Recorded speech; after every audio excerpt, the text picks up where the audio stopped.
अस्सलाम वालेकुम। उम्मीद करता हूँ आप सब खैरियत से होंगे।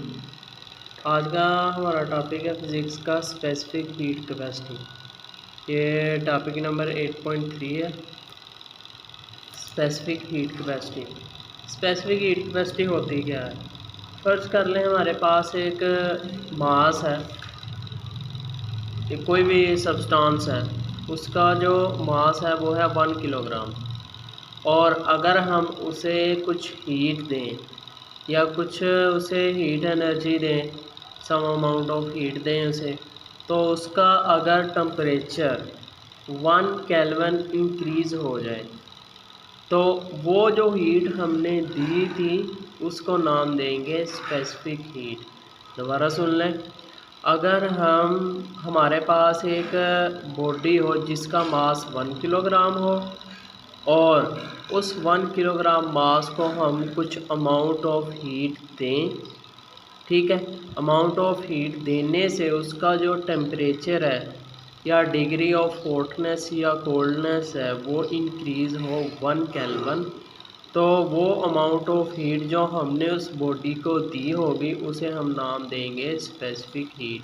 फ़र्ज़ कर लें कि एक हमारे पास कोई भी बॉडी है जिसका मास 1 किलोग्राम है, उसको हम कुछ अमाउंट ऑफ हीट दें और उसका जो टेम्परेचर है वो 1 केल्विन इंक्रीज़ हो, यानी उसके अंदर इंक्रीमेंट आए 1 केल्विन का, तो हमने जो अमाउंट ऑफ हीट दी होगी, यानी 1 किलोग्राम मास हो, 1 केल्विन उसके टेम्परेचर के अंदर इंक्रीज़ आए और वो जो अमाउंट ऑफ हीट हमने दी होगी उसे हम नाम देंगे स्पेसिफिक हीट, ठीक है।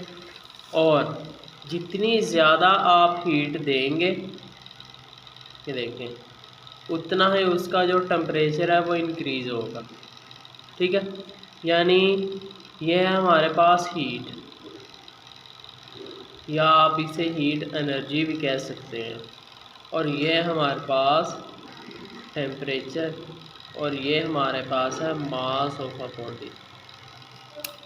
यानी टेम्परेचर के हीट के इंक्रीज़ करने से उसका टेम्परेचर इंक्रीज़ होता है, यानी हीट एंड टेम्परेचर आपस में डायरेक्टली प्रोपोर्शनल होते हैं और मास साथ वैसे ही आ जाता है। नेक्स्ट है हमारे पास, हमको पता है कि डायरेक्टली प्रोपोर्शनल को ख़त्म करने के लिए कांस्टेंट लगाते हैं जिसे प्रोपोर्शनैलिटी कांस्टेंट कहते हैं, और यहाँ हमने प्रोपोर्शनैलिटी कांस्टेंट लगाया है C। और उसके बाद हम इसकी डेफिनेशन के ऊपर आ जाते हैं। डेफिनेशन है इसकी, specific heat of a substance, या किसी भी सब्सटेंस की स्पेसिफिक हीट क्या होती है? Specific heat of a substance is the amount of heat, कि वो अमाउंट ऑफ हीट होती है जो रिक्वायर ज़रूरी होती है to raise the temperature of 1 kilogram mass of that substance. यानी हमारे पास वो अमाउंट ऑफ हीट, और यहाँ पे आना था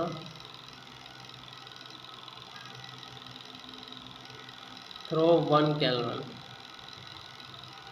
यानी 1 किलोग्राम मास का टेम्परेचर 1 केल्विन तक इंक्रीज करने के लिए जो अमाउंट ऑफ हीट रिक्वायर होगी उसे हम नाम देंगे स्पेसिफिक हीट का।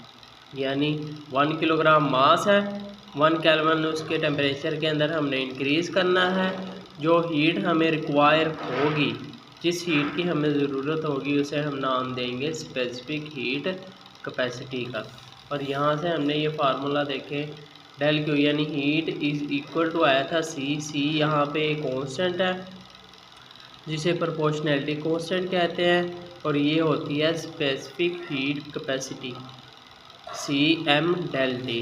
और उसके बाद है ये वही फार्मूला मैंने लिखा हुआ है, डेल क्यू, ये वाला, del Q is equal to C M del T, del Q is equal to C M del T. और उसके बाद अगर हमने स्पेसिफिक हीट की वैल्यू निकालनी हो तो ये इक्वल होती है del Q divided by M del T. और अगर हमने इसका ऐसे यूनिट निकालना हो तो ऐसे यूनिट हम कैसे निकालते हैं? जो मास का यूनिट होता है ये होता है किलोग्राम, यानी ये जो नीचे मास है, ये वाला जो मास है इसका यूनिट है किलोग्राम। ये जो डेल टी है टेम्परेचर है इसका यूनिट है केल्विन, और ये जो क्यू है ये है Q है एनर्जी, या इसे आप हीट एनर्जी भी कह सकते हैं। और एनर्जी का जो एस यूनिट है वो आपको पता है क्या होता है, वो होता है जूल। ठीक है, तो अगर हमने स्पेसिफिक, अब ये है स्पेसिफिक हीट,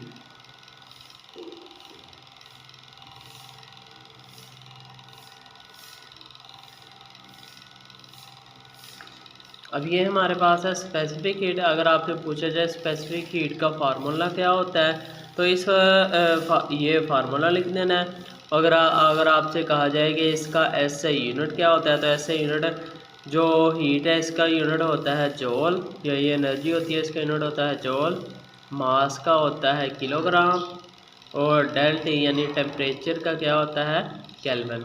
तो फार्मूले के अंदर अगर आप इन सब के एसआई यूनिट लगाएंगे तो लगा के देख लेते हैं। डेल क्यू यानी हीट है, इसका यूनिट है जूल, और नीचे मास है, इसका यूनिट है किलोग्राम, और डेल टी या टेम्परेचर है, इसका यूनिट है केल्विन। ये ऊपर जाके इनकी वैल्यू +1 है, इसकी भी +1 है, ऊपर जाके -1।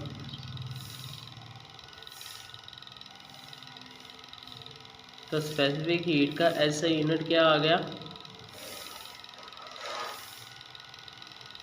तो स्पेसिफिक हीट का ऐसा यूनिट होता है जूल पर किलोग्राम पर केल्विन। ठीक है, और ये कुछ वाटर की जो हीट कैपेसिटी होती है, स्पेसिफिक हीट कैपेसिटी होती है, वो होती है 4200 जूल पर किलोग्राम पर केल्विन, और ड्राई सॉइल की जो हीट कैपेसिटी होती है वो होती है 810 जूल पर केल्विन। अब ये स्पेसिफिक हीट कैपेसिटी क्या होती है देखें, जैसे कि नाम स्पेसिफिक हीट तो वो अमाउंट ऑफ हीट होगी जो रिक्वायर होती है किसी भी बॉडी का, अगर मास 1 किलोग्राम हो, यानी पर 1 किलोग्राम मास का जो टेम्परेचर है वो 1 केल्विन तक इजाफा करने के लिए जो हीट रिक्वायर होती है उसे कहते हैं स्पेसिफिक हीट। अब कैपेसिटी क्या होती है, अब ये जो वाटर की हीट कैपेसिटी है ये बहुत ज़्यादा होती है, यानी वाटर को अपने अंदर जो हीट रिक्वायर होती है अब वाटर जो होता है या पानी होता है इतनी हीट, यानी 4200 जूल पर किलोग्राम पर केल्विन, इतनी ज़्यादा हीट एनर्जी अपने अंदर अब्जॉर्ब कर सकता है। लेकिन जो ड्राई सॉइल होती है या खुश्क मिट्टी जो होती है उसकी जो कैपेसिटी होती है वाटर को हीट को ऑब्ज़र्व करने की वो इतनी कम होती है, लेकिन पानी की बहुत ज़्यादा हीट कैपेसिटी होती है, यानी पानी अपने अंदर इतनी अमाउंट ऑफ हीट को ऑब्ज़र्व कर सकता है। आपने देखा होगा कि हमारी जो गाड़ियाँ होती हैं या कार होती हैं उसके अंदर एक रेडिएटर लगा होता है। रेडिएटर का क्या काम होता है कि हमारी कार का जो इंजन होता है उसे कूल डाउन करना। कूल डाउन वो कैसे करता है, वहाँ पे आपने देखा होगा कि कार के रेडिएटर के अंदर पानी डालते हैं। वो पानी किस वजह से डालते हैं, वो इसी वजह से डालते हैं कि जो इंजन के अंदर हीट निकल रही होती है वो पानी अपने अंदर अब्ज़ॉर्ब कर लेता है, यानी पानी की इतनी ज़्यादा कैपेसिटी होती है हीट को अब्ज़ॉर्ब करने की। तो जो पानी होता है वो अपने अंदर इतनी अमाउंट ऑफ हीट को ईज़िली अब्ज़ॉर्ब कर लेता है। तो अब इतनी अमाउंट ऑफ हीट को इजीली अब्ज़ॉर्ब कर लेगा तो कार के रेडिएटर के अंदर जो हीट एनर्जी होगी वो पानी अपने अंदर इजीली अब्ज़ॉर्ब कर लेता है, तो जिसकी वजह से हमारा जो कार का इंजन होता है वो कूल डाउन करने के लिए काम आता है पानी। यानी पानी वहाँ पे यूज़ करते हैं हमारी गाड़ियों का जो इंजन होता है उसे कूल डाउन करने के लिए।